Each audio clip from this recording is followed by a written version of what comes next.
assessing the opportunity, talking more about target markets and what's the opportunity associated with your problem. And I'm Holly Butler, the director of DifferenceMaker. Hoffa over here, program manager. Steve Teller will be coming a little later today. And then we have our co-op students, Hannah in the back, and then we have Talia out front. So to start, there was going to be an announcement. We actually extended the date of our application. How many applied so far to the Idea Challenge?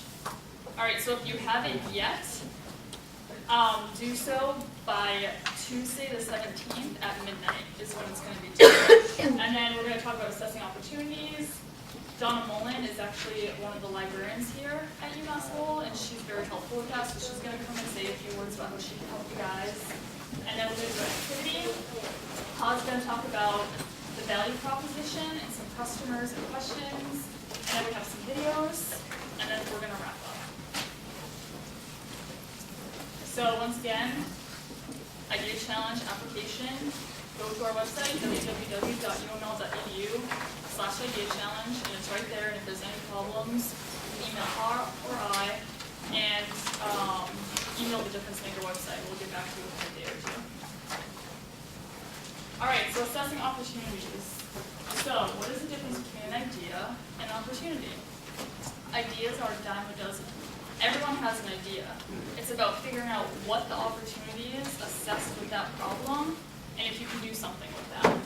So once again, the opportunity, discovering a problem, talking to people about it, researching the marketplace, primary research, secondary research, and going from there and making sure that there is an opportunity assessed for what you're trying to do. So opportunity gaps. So we talk a lot about customer themes and customer gains. So with a lot of the projects you have, there's a problem. So someone has a pain, which is why you're trying to fix that problem. You're trying to come up with something to address that situation. So your problem, the solution to that problem, is the gain that the customer is getting. So if you can find a gap in a marketplace, and that's a pain, then there's an opportunity that can be associated with that. Are there any questions about that stuff so far? So last week, Professor Tello had asked you guys who attended the last workshop to talk to at least 20 people and start filling out that problem worksheet. Did anyone start filling that out? I didn't see any hands go up at first. So those questions in the toolkit are very, very helpful. And so once you apply for the Idea Challenge, there's going to be something called an idea plan that's going to be due on March 2nd. So if you can do that toolkit and you have all that information, it will be very easy for you to then submit your idea plan. So I would really suggest using that as a tool to help you guys in the process. So numbers. You can go to the library, use the databases, talk to people like we said, surveys, focus groups, talk to your fellow students, come to our office, Todd and I will assist you. So how many people are affected by the problem? What are their ages, gender, income? Try to find out as much information you can about them, because then you can decide if there is an actual opportunity there that you can pursue. Education level, so numbers, very important. Once again, numbers make something credible. So you can say, this is a great idea. But if you don't have any information to back that up, then it's just an idea. So it's actually taking action on that and trying to figure out the opportunity, like I said. And so Donna Mullen's going to be coming a little later, like I said. And UMass Lowell actually has various databases that you can use to look up market research and data, but it's also very important to actually go out there and talk to people that you think are affected by that. And when you gather that data, it's very good to put it in graphs or charts, because it makes it very easy for you to pitch it to someone. So for instance, judges. So at the Idea Challenge, you'll be pitching the preliminaries, maybe the finals if you make it that far. And it's very important to have it organized so that someone can look, for instance, say, oh, iPhone user age, biggest market, 31% is ages 35 to 49. So once you gather that data, put it into an easy sequence. now, after assessing the opportunity, you want to look at users and customers. So, we'll be doing an activity later where we'll pull up some poster board and go through some of the questions. But use graphs, images to try to provide a sense of the size of the market associated with the project. So once again, users and customers, and then the competition. So who else is doing something similar? What's the size of the marketplace? So you want to see who are you up against, and what pain are you feeling that they're not currently feeling, and that's creating an opportunity as well. So a lot of these questions are in your toolkit that we gave out. So the problem sheet's the first one, opportunities the second one, and the solution and resources. So that's a very good tool when doing the activities later. Are there any questions about that? So once again, talking to people, surveys, researching databases. Like Professor Tello mentioned last time, we have our faculty fellows, so we have one professor from each department who's willing to help point you in the right direction, Hannah and I. And then the library databases are very important. Has anyone ever used those before? Yes. Which ones have you used? General website, you just go into category and you can go into like engineering. Yeah. And what about you guys in the back? Which ones have you used? One of the health ones like PubMed and all the Wiley Plus. And they're really helpful, right? Because when I was in grad school here, I used IBISWorld a lot, and you type something in, you'll get market data, competitor analysis, everything you need. So it's just a matter of finding those keywords to type in, you get all those reports. So Donna will be coming here around 7 o'clock, so she'll go around, talk to you, and then she'll also introduce herself. So she's located on the second floor in Live Library, which is on Lowell campus. So now we'll take about 15 minutes, and for those of you who didn't fill out the problem worksheet, you can start filling out that, get into your groups, and then start filling out the opportunity, and then we can discuss that. And also, who doesn't have a team yet? Okay. So whoever doesn't have a team, we'll get you walking around, talking to people, see if people want to join your team, or vice versa, okay?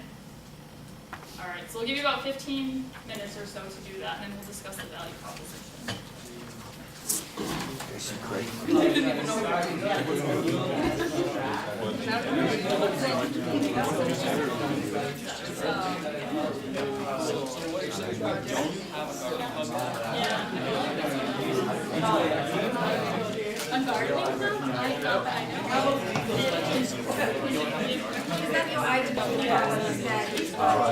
Usually have these whiteboards, yeah.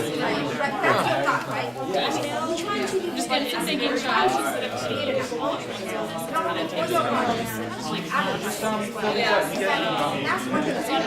That could ask part two.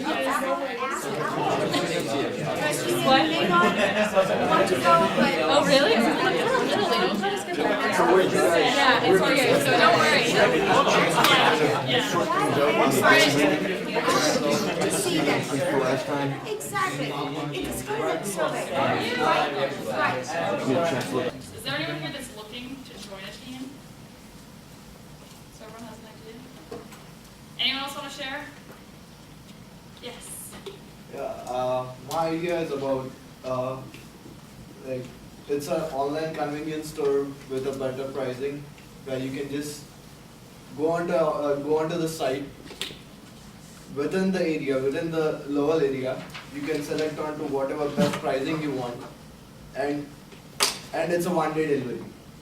Basically, it's a logistics as well as an online store, where you can compare your prices. Suppose there's a convenience store nearby, and there's something in Walmart. You can compare the prices. Both of them you can compare. Whereas the convenience store doesn't have a home delivery. Walmart takes minimum 2 to 3 days of delivery, which is close by, which is just 5 miles away. So here you can do is just compare these two prices, whatever you want, you just select on it, and within the same day you get that delivered. I'm constricting this idea to a particular area, just one city as such. So have you talked to any convenience stores in the area? No, I just started. Okay, so yeah, definitely talk people, Yeah, people who would be probably. using it, as well as so the users and the customers, like Pa and I were actually discussing this earlier today. So people who actually be using it, and then, Yeah, so the just sit at customers and home. then the users would be the Yeah, users. your gas prices lower down, there's some employment to the delivery guys who over deliver. It's seen in all prospects. Great. Easy user interface. Excellent. Any others? Yes. Hello, I'm Brian. And I'm looking for business majors. Yes, you came to us today, team maker. Yeah. We'll find you a business person. So my idea is to make all campuses prettier. Like South Campus, you know how there's that big field and behind the softball field.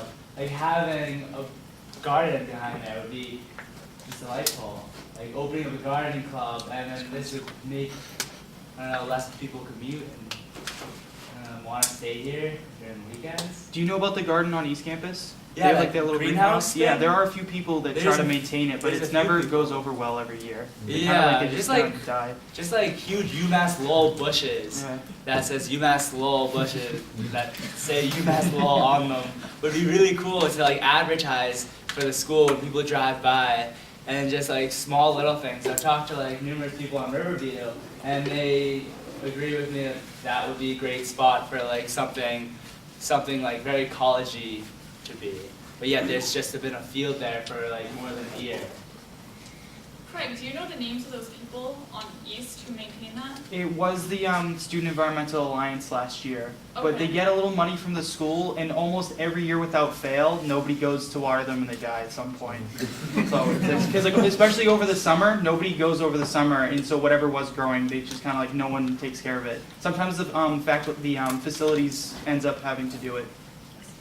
I see Greg has already defined some of the problem that you are trying to solve. I would help though. I mean, It's there are great students that you you can do it. talk You just have to to them. utilize Yeah. the students. Sounds like it's an engineering problem. You need sensors and automatic Sprinklers, right? Where would be cool. Yeah, that's They try to put up that hose system, like poke holes in the hose. Yeah, so I'd look into that student group and see if there can be some connection there. Like Paul said, talk to Craig, and he already defined a lot of the problems, so it's not being watered, and what can you do to expand it into bushes or bring it to some campus? Anyone else? Yes.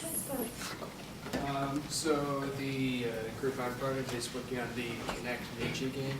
It's sort of a virtual dojo where you're able to train by hitting virtual targets. You can't see them yourself, but on the TV it shows your skeleton, sort of a point cloud of where your body is. So you use that as a reference point to hit these targets. It's able to read your heartbeat, and also it's pretty accurate in terms of like detecting the depth and changing direction of your body. So we're also making a game with that, which is the main problem it's trying to solve is the lack of intellectual properties for the Kinect sensor. There's like over 4 to 5 million Kinect for Xbox One sold.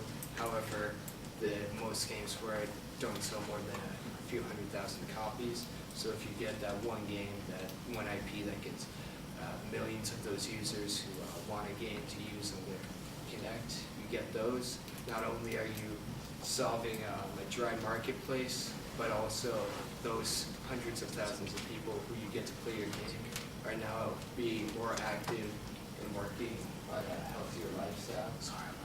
And there's plenty of other places to branch out to, because you could set up the Connect Dojo to work with physical therapy, and then having that info be sent to your doctors for physical improvement over a long period of time. And have you talked to people about that? Talked to a few health and fitness majors. In terms of progress, we already had a lot of meetings. So coding all of that is supposed to be taken care of. And right now, it's just finish the game itself, and then after that, we're working on how to market just market it. Anyone have anything? No?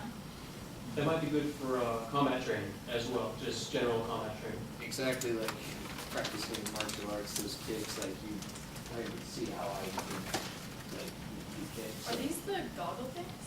Well, it's using, like, I was able to get it to work, will support the goggles, but the main piece of technology in it is a motion capture sensor that you place underneath your TV, and it's able to develop like that like so it's able to see. But you're using the Connect hardware, Yeah. so you're creating essentially Software for the a new game or a new application for. Yep. And that's an active, there's no business model for that in terms of intellectual property and. Yeah, there are quite a few, except lately, like, it seems like no one's perfected the model for it, because you see a lot independent game developers, just one person team, they just make the product, and they use a pre-existing marketplace, such as like the app marketplace for iPhone, or the Xbox Games Arcade, because they do a lot of like that type of logistics for you. It's just, you gotta, like, you can pay them to do some marketing, or like advertising on their marketplace. But it's kind of like, it's the same model as I'm gonna design an app for an iPhone, you're designing a, for lack of a better term, an app for the. Yeah, the Connect, the Xbox. Anyone else want to share? Or move on? Yes. That's it. The one in glasses. Yes, you can go first. My project is working with the 3D printer, and I can see the market now is quite very big, and I saw a lot of project on Kickstarter is funding over $1 million for just 3D printer. But the actual thing that's everybody don't have the skill to design 3D stuff, and even they want to make a bottle out of plastic, they don't have ability to do it. Like when my mom wants something from plastic, like a mold for a case or something, she not have ability to do it. More than that, the price of the 3D printer is much higher than $1,000 for it. So like very first day of for the smartphone, nobody see about its ability. So now everybody have one. So I want to make a bigger market for 3D printer that everybody have ones in their house. And therefore I come up with the idea that what if the designer put their design onto the website? Everybody want to print something on this website out. They just click at buy something, buy from the designer on the website, and just one click they print it out as they willing to do, and they just even use one smartphone. They don't need to touch on the computer and a bunch of software. They already build on the market. Your idea is that everybody would have their own 3D printer? Yes, I think it's really necessary. Like if you the doctor want to send something to keep the shape of your bone or something like that, they don't need to build it and ship to your house. They can even control the printer to bring it out at your house. No shipping anymore.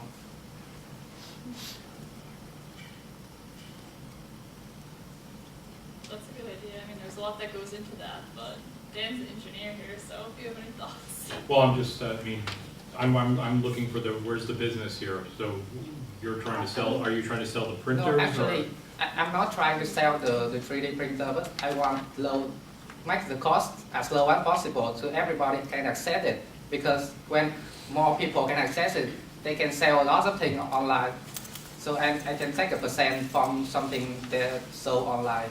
No, Design. my question is that currently it's the 3D printer is not a commercial or a consumer type of machines, so that it's be able to, I mean, you can access it everywhere, like each of the household has it. Actually, right now. And your service is basically allowing people to download the designs and print it at home. No, actually, at this point of time, every 3D printer on market do the same thing, that the user download the model, 3D model, and then they slide down, they put it on the like a kind of CNC G code, they call it, for the CNC machine, and then the 3D printer print those things out using the specific point on the 3D dimension. So the thing that's like when I put the 3D model on the market, they just need to print it out. So on the website, they send all the information to the 3D printer. It's automatically printed out. I mean, you can control it from anywhere. So you basically Even you can unbundle connect to the between- internet. So you unbundle between the software. Yeah, well, I have a variation on the theme, because you're dancing around a lot of things that sort of exist, and there's a lot of existent problems, right? Yeah. You know, there's a lot of 3D printers out there, but there's only, the ones that still cost $10,000, $15,000, $20,000 are the ones, but those are the ones that work with, you know, the idiot-proof ones. You know, the cheap ones still require a certain amount of knowledge to it. But what's actually cool is that you have sites where people put a lot of designs up there, Yeah, it's like but App there's Store not a lot of, as far as I know, there's not a lot of upvoting and downvoting of designs. So exactly. So say you want to make a new cupcake holder or mold for somebody. Well, now someone could design the molds, and a community of users could say, yeah, this will work, or that won't work, or I printed it out and it worked great. This guy is a great designer. So then maybe you're creating a site where designers can market their material and get acknowledgments that they've made a good design or they've made a poor design. So maybe that's going to be something you might want to think about. And you could actually tie into it existing vendors that will 3D print for you. There's a lot of that out there as well. So you play around with both those ideas. All right, thank you. So last week, the first workshop, we talked a lot more about identifying problems. Talking about what kind of problems you're trying to solve, who is affected by the problem.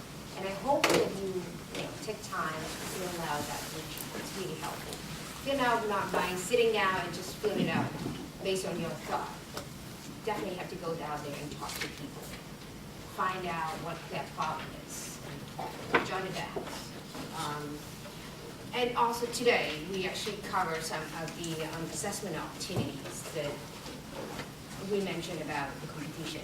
The people who actually currently providing the solution for the problems that we're trying to solve. And and that comes to the question that we want to discuss about right now is that, you talk to people and then you decide what part of the problems that your problem or your solution is trying to solve. And what's the group of people that you are targeting to reach, to serve them, to solve their problems? And what value do you deliver? The values that your solution is trying to deliver to that affected group. And if that's common to two new concepts, or some of you as a business student, be aware of that, and some is not. But there's two concepts, customer segments and value propositions. And the group of people that you are trying to, go out there and meet and talk to them and trying to find what's the problem, what's bothering them on the current, in the realm, the solution that you are trying to solve right now.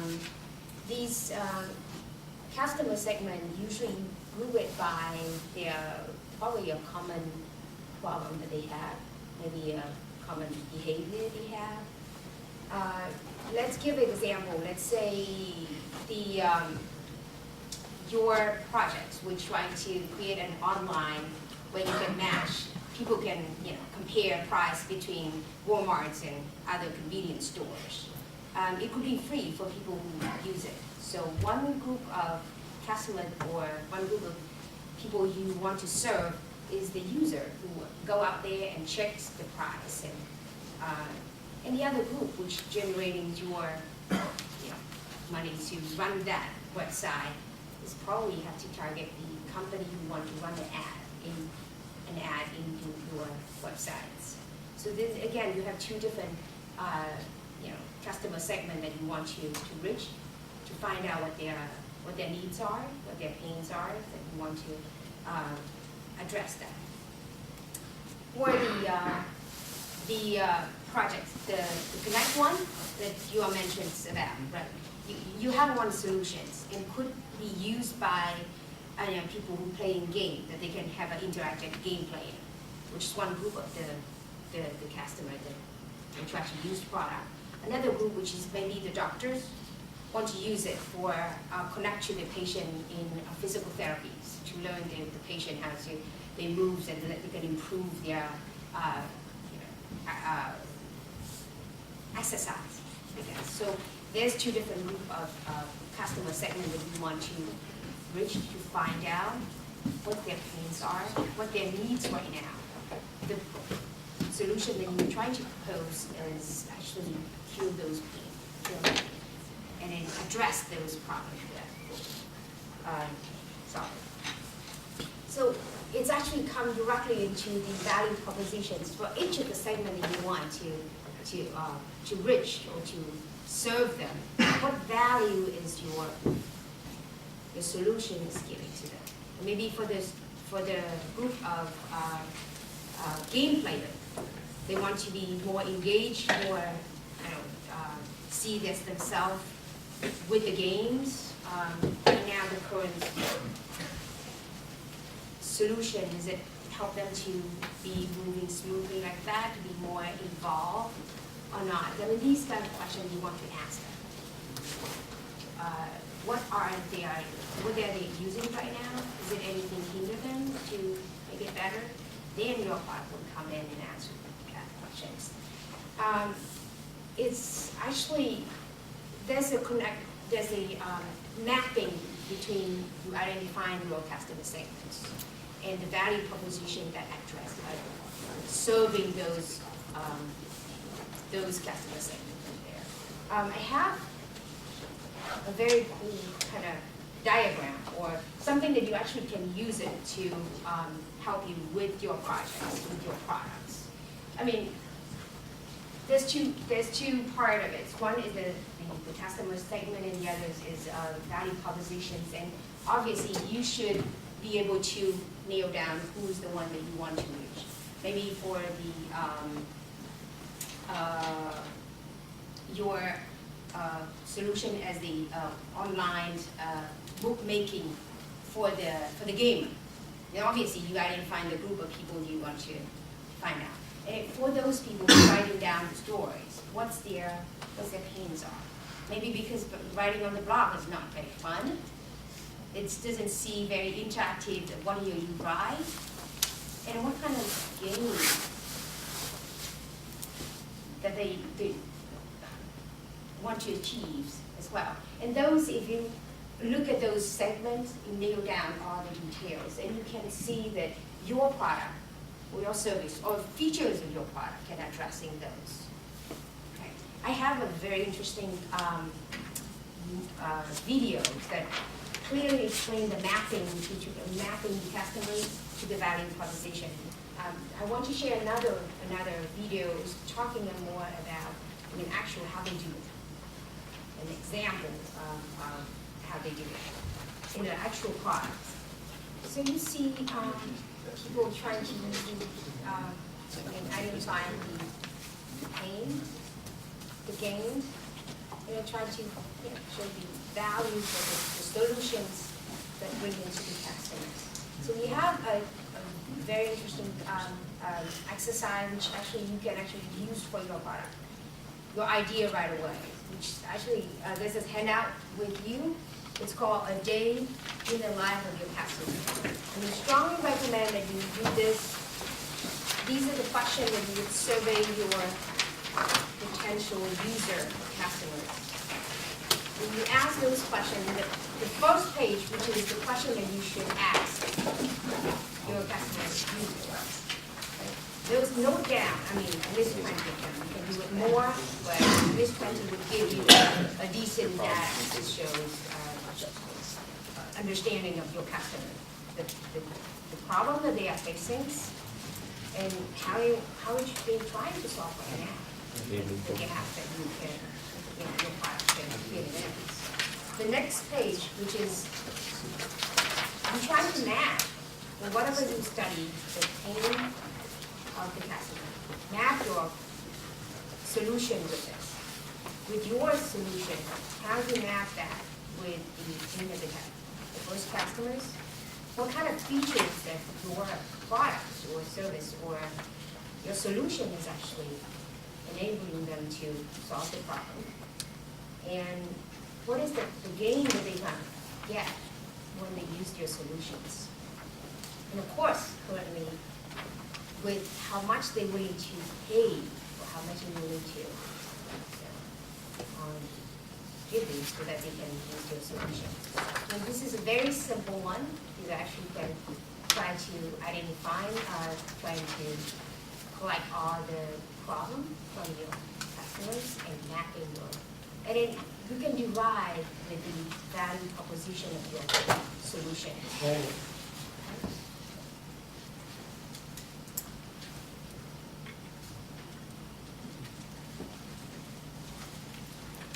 Again, I mean, this is based on the study. I mean, obviously you asked 20 or more studies of people, and you would see that is there similar in terms of the problem they're trying to solve? How do they want to get it done? I mean, here the jobs to be done. You can segment them that way, helping you into customer segment. And you can see how many people out there have a similar type of problems. And again, it gives you some sense of the cost or some sense of the price that they're willing to pay for your solutions. Well, I have another video to show that people using that techniques and try to this is more in terms of the techniques to do the survey, to share with you. I mean, there's a lot of ways that you can find these people. If you are looking on a website, your solution is a website of time management within the UMass Lowell student, then you basically just go and meet more UMass Lowell students and survey them. And this particular this example is that people actually go and meet people at the train station and ask them the question. So there's different ways to do that. But one example that you can actually see how people actually do the surveys. The customer segments is actually when you want trying to find a group of people who have the similar or common behavior or common problem, and you're trying to provide the values for them through your solutions.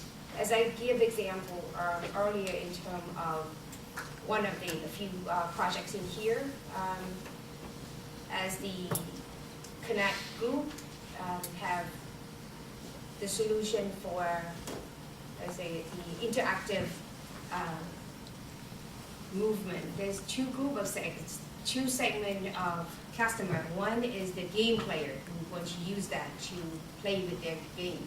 The other segment, which is the doctors or physical therapy people that want to use that one, use the technologies to learn from their customers, at their home when they practice the exercise to see whether they are moving in the correct way, or is it any sign to show that they are doing it wrong way or not. So there's two different segments. One is the game players, and the other one is the doctors, the patients in physical therapies. Another example that I mentioned about in a online type of service where you can compare the price, your projects, right? Compare the price from different stores. You could offer it for free for any user. Anyone want to compare the price of their product and choose the best price to go there and purchase it, or purchase it online.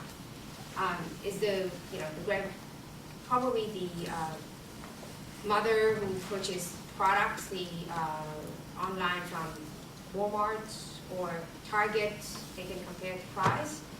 And the other group or segments of customer, which is the company who want to advertise in that website. So it's two distinct group of segments. Each of the group of customer, you want to ask them the questions. What is their current with the same, what kind of pains they are doing, having right now? I mean, with the women who busy with works and children, and they still want to get the great deal. And obviously, they have to go to different store finding the price, or going to different site to find the price and compare it, and then make the purchase where they can find it, everything is here in one website to compare. And as for the company, they probably want to get more, add directly to the customers through your website. So again, each type of customer, which segment of a customer, they have different pain point. They have different needs that you want to address. And then each of these segments, you would like to provide certain value propositions to offer to them. Any other questions? I think it's definitely a good idea to pick up that little exercise there and try to do it within this week, because next week we will discuss on the business model. I mean, obviously you listen to, watch two different videos and all mention our business model.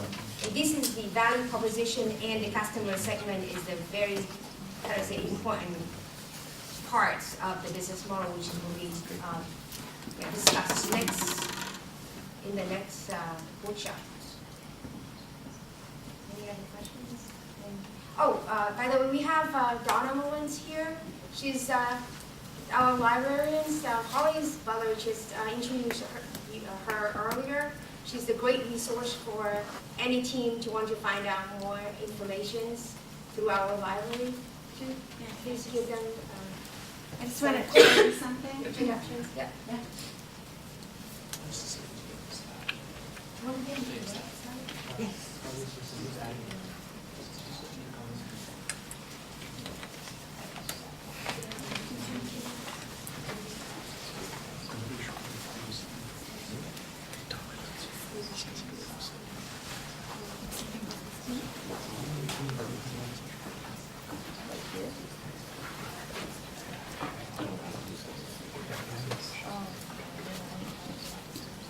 By the way, the presentations and the video tonight will be on our website probably tomorrow or the day after. You want to access the slides as well as watching those videos.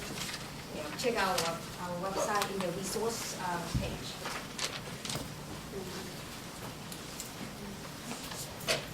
So, my name is Donna Mullen, and I'm the business reference librarian. And basically what I want to do is offer you help finding information for whatever product or whatever service you're planning on providing. So I have a lot of resources that I can use to help you. It really depends on what it is you're trying to, what type of business you're trying to create. So what I've started with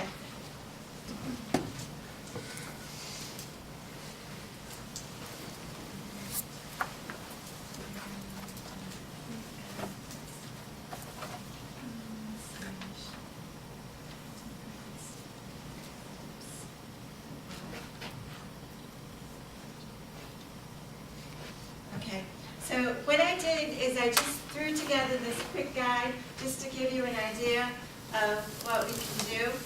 But my offer to you is that for each of your groups and each of your products or services, that I can create a guide that's specific for you, give you access to it. So when you're working as a group, you can collect the resources that you find, the information that you find, the things that you want to share with your group, and just keep it going, because I'm going to just make the assumption that you're all in this for the long run. It's not like you're trying to get a grade for a class. You're doing this because it's something that you're passionate about and that you care about. So I'm going to offer you these spaces where you can just collect data and information and try to pull together what you need. And it really depends on what you decide you need. If it's something local, maybe you need local demographics. If it's something national, maybe you need national information. Market information, company information for other people that are doing it. Maybe you need to do research and see articles, if there are articles for other people doing similar things. Maybe you need to find out if there are patents coming, up that people have applied for these, and there's going to be a new product that's just about to hit the market, but nobody knows about it yet. Okay, so in this guide here, I just have a welcome page because this is just going to be a general guide for difference makers. It has my contact information.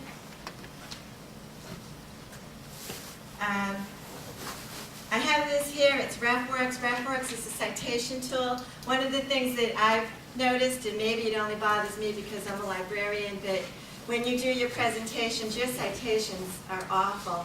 I look at these things and I say, wow, that's great information. Wonder where they found that. Okay, so what I'm going to do is help you find real information and cite it so that other people can check up on it, like me. I actually do things like that for fun. Okay, here's the thing on evaluating resources, because we all know that the first place you're going to go is Google, and we all know that people can create very authentic looking websites. They may or may not have valuable information. So these are just a few tips on how to help you to evaluate whether or not these are good databases or websites. And then I also have things that we pay for here at UMass Lowell, databases with all sorts of company and services information. One of the best ones, which I think it's Holly's favorite, is Ibis World. And basically it's all national information, but you can do a search for any product or service that you might be interested in. So I'm just going to pick landscaping. Oh, if I could spell, it would really help. I don't have my glasses on, so I don't even know what I did wrong there.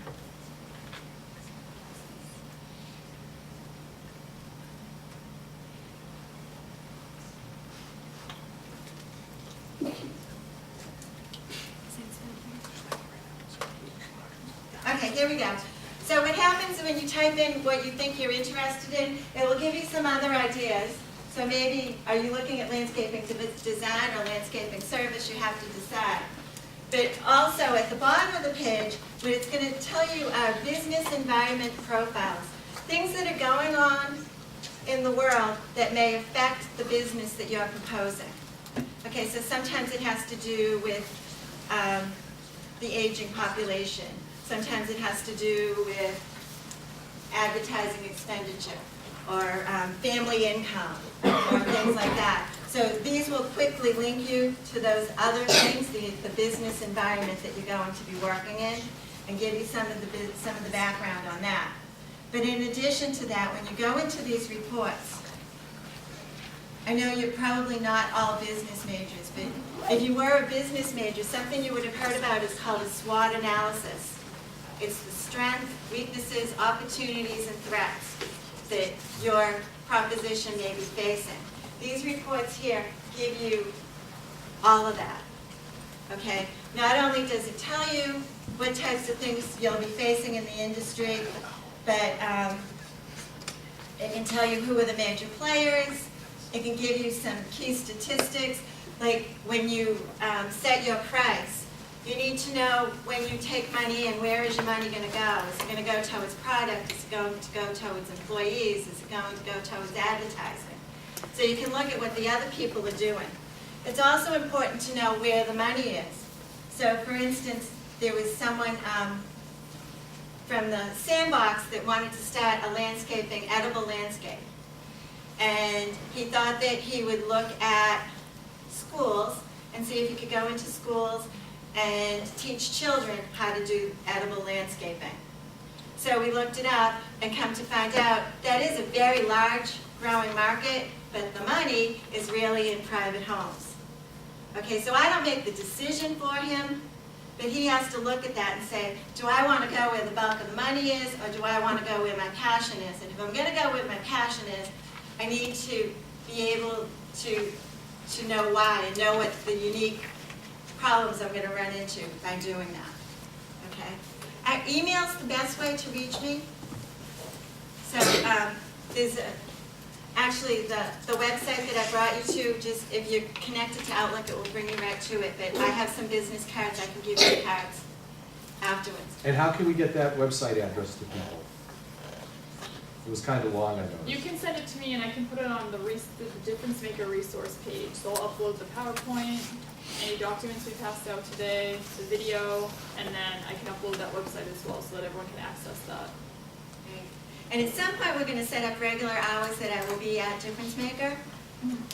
But for now, I'm just going to be willing to meet with you individually or as groups and set up your own research guides. And those will be set to private. So you're the only ones that can see it. Okay, you can access them anytime.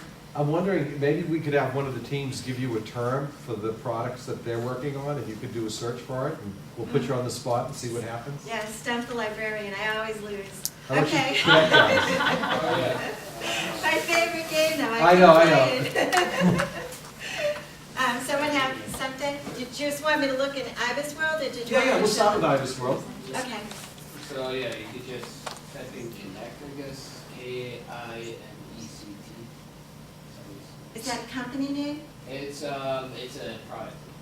So what is the, in order to do this, you're gonna have to think more broader in the industry. Oh, okay. So, Would that be video games? Here. So Yeah, there are it other could be places we video could do games that or- search, but not here. Yeah, Okay. motion tracking would be the. Motion tracking? Yeah. That's,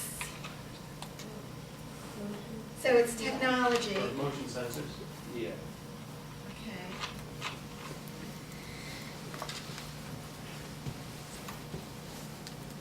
We'll just start with what you want to call it.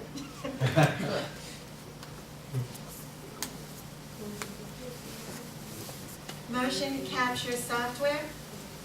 Yeah, yeah. In video games in the US. Yeah, both Okay. So, the other thing, I just want to remind you, because not everybody remembers to scroll down and put that here. Okay. Never mind. Okay, so, oh, I'm clicking on the wrong one. I'm sorry. Oops. I went too far now. This one first? Yeah.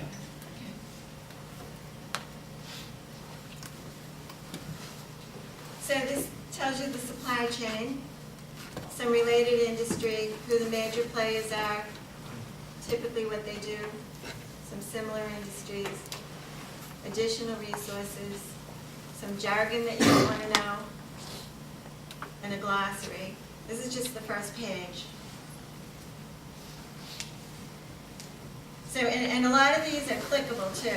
So you might want to know a little bit more about who might want your product, or a little bit of who you need to get to know so that you can get what you need to make your product over here, or some economic drivers, private investment in computers might be interesting to read. So you can get all sorts of interesting information, background information. Do we have any more social oriented? Or projects, the walkway project? Oh, yes. So it's more in landscaping kind of side, or what? I know why I picked landscaping. Yeah, I figured that. Parks. And what do you have? This one, yeah.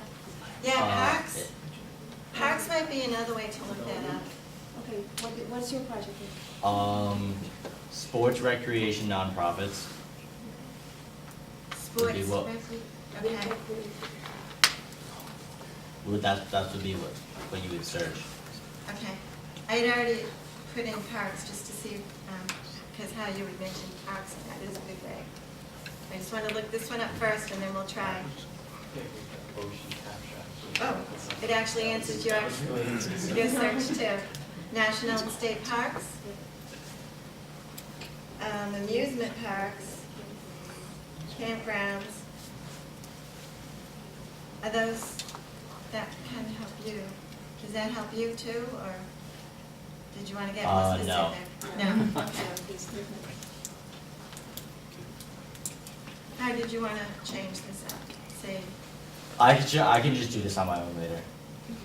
I don't really know how to phrase it right now.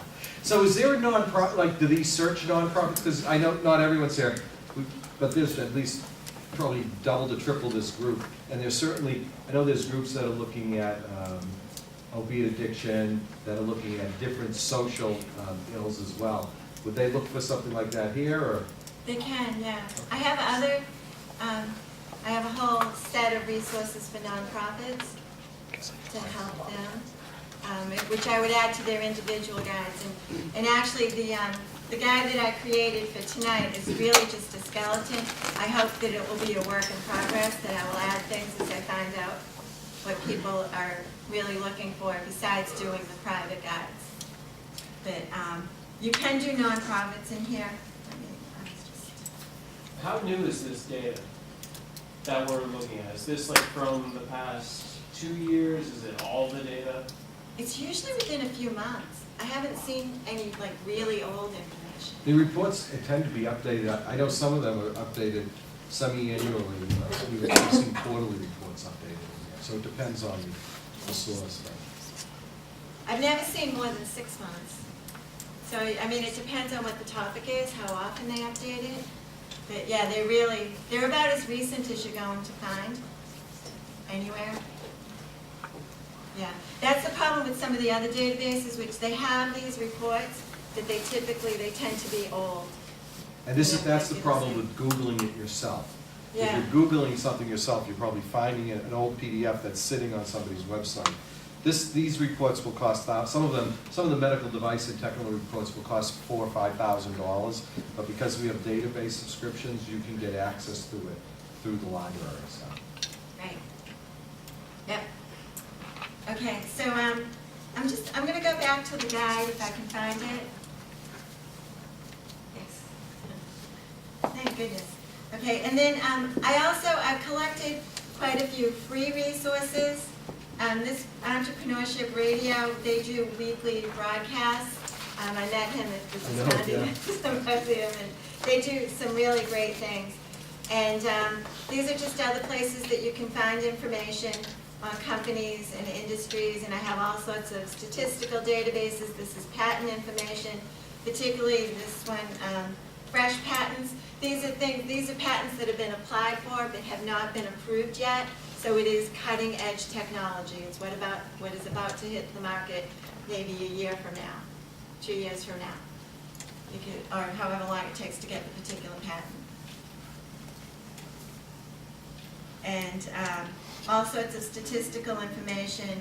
I have local, state, national, international. Okay, and this is just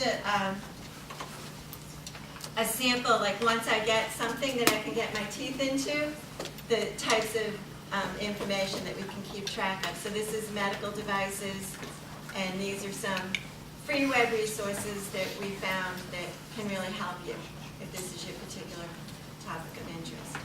So we would do the same thing for whatever the product or service is that you're proposing. So, you know, I'm part of the team. I get excited about your projects. I really do. And willing to help as much as I can. So, okay, and I have cards. I'll bring them up. So thank you.